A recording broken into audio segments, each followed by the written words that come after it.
With interest in the Lord of the Rings franchise surging due to recent news and information on the Rings of Power TV series from Amazon, people are becoming interested in games that take place in the Lord of the Rings' Middle-earth. A game that may be overlooked is Lord of the Rings Online, a free-to-play, open-world MMORPG adaptation of Tolkien's universe. Lord of the Rings Online, or LOTRO for short, launched in 2007 and has been around for nearly 15 years as a classic MMORPG, similar to games like World of Warcraft. While not as popular as it once was in its first few years, the game is still being actively updated, invested in, and it gets new content added to the game a few times a year. LOTRO being a relatively old game can be a turnoff for some potential players though. It is true that the graphics quality cannot compete with more recently launched games. It also has an older style of MMO combat with tab targeting, and it does have its fair share of basic fetch and kill style side quests. Yet, despite all of that, LOTRO's perseverance and its qualities have carried it through countless MMORPG launches and shutdowns. So let's investigate if the Lord of the Rings Online may be worth playing for you or even starting as a new player. First off, I have to mention some recent news with LOTRO and its monetization. LOTRO was a bit infamous for being expensive, especially as a new or returning player. However, it was recently announced that you will get a lot more content as a free-to-play player up until Helm's Deep, which ends at level 95. And then for subscribers or VIPs, you will get all but the latest expansion included in the subscription. And latest expansion, as I know, is Gundabad. And these drastic changes to the monetization, they just totally made some points I had here outdated, but it's actually in a good way for you all considering playing LOTRO because it will be much more consumer friendly and just straight up cheaper and easier to know what you need to buy. Now let's go ahead and get back to the review. To start off the reasons why LOTRO could be worth playing, we have to discuss its dedication to staying true to Tolkien's Lord of the Rings lore. With that, it has shown that it's not just for gamers or MMO fans. There's a not so insignificant portion of LOTRO players base that are really only interested in immersing themselves as a character in Tolkien's universe. LOTRO is often praised as the most accurate and best adaptation of the Lord of the Rings, and while it is true that certain liberties must be taken to account for the MMORPG genre, you will be hard-pressed to find another game that offers the true-to-lore recreation of Middle-earth that LOTRO offers. Book quests in-game, often called epics, these follow the events that happen in The Lord of the Rings. You follow the Fellowship East, observe events at Rivendell, you aid in the opening of Moria, you go to Isengard, and you even make your way to Gondor and Minas Tirith. And all the while you are aiding in many epic battles along the way. After the main events of The Lord of the Rings, the developers have started making new content exploring the aftermath of Sauron's terror, and newer content has been inspired by the appendices. So if you're looking for a game to go on a journey through the Lord of the Rings books, LOTRO is a top tier candidate, and if you are a Lord of the Rings fan, this might be all the reason you need to play LOTRO. Speaking of going on a journey, the Lord of the Rings Online is very much so a game about the adventure, not the endgame destination. While endgame content is actively developed and there are raids, there's group content and all that sort of stuff, I do not believe that this is where LOTRO shines, and in my personal opinion, it would not be worth playing LOTRO just for the endgame experience. On the other hand, I believe LOTRO is a game worth playing for the immersive adventure and playing through all the side quests that complement the book quests that we just talked about.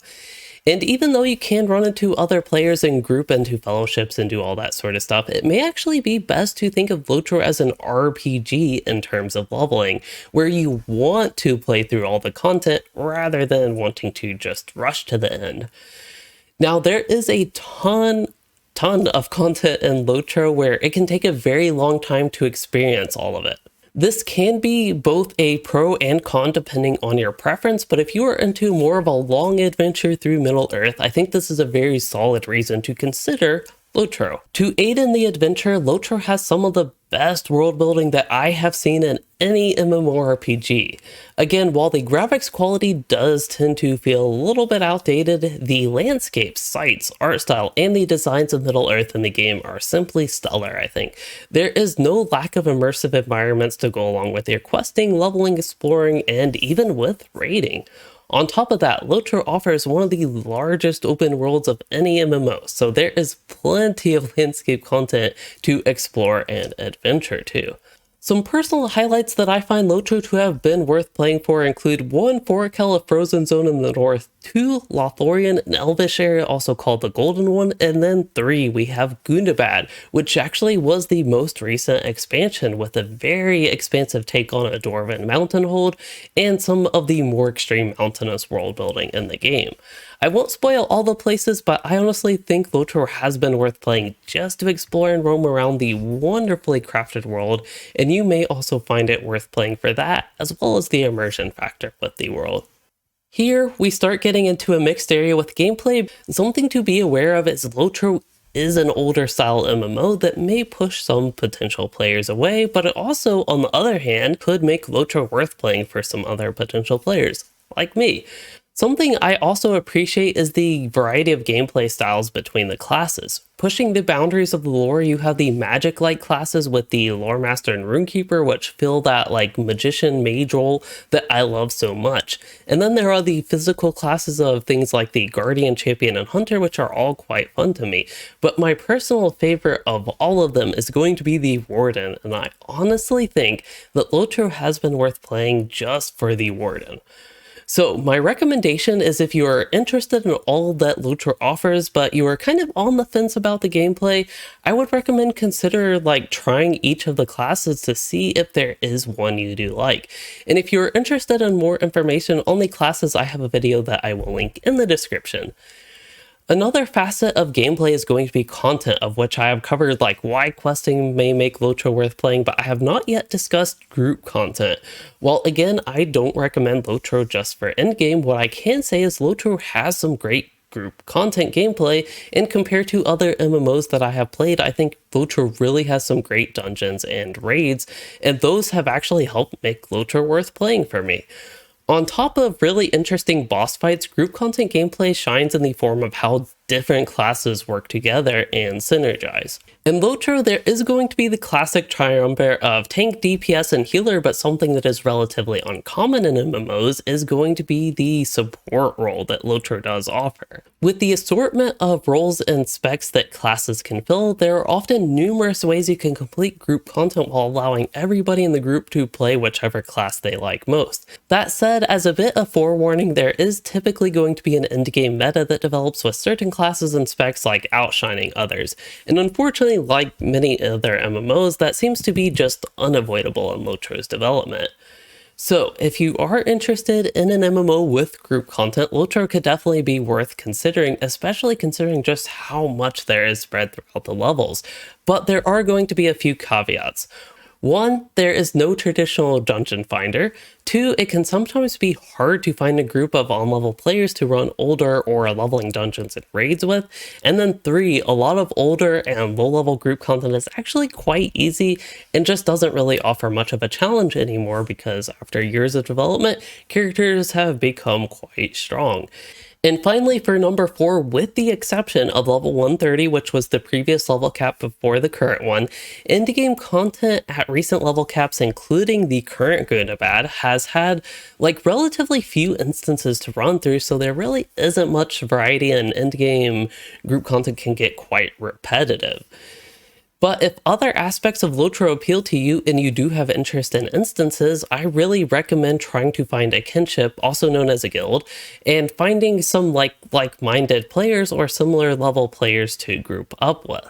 Now, throughout this, one thing I have mentioned a couple times in this review is why I don't think endgame alone makes LOTRO worth playing. If you are interested in why I have taken a break from the shiny new expansion Gundabad, I'll have a video linked in the description for more details on that besides what we have covered.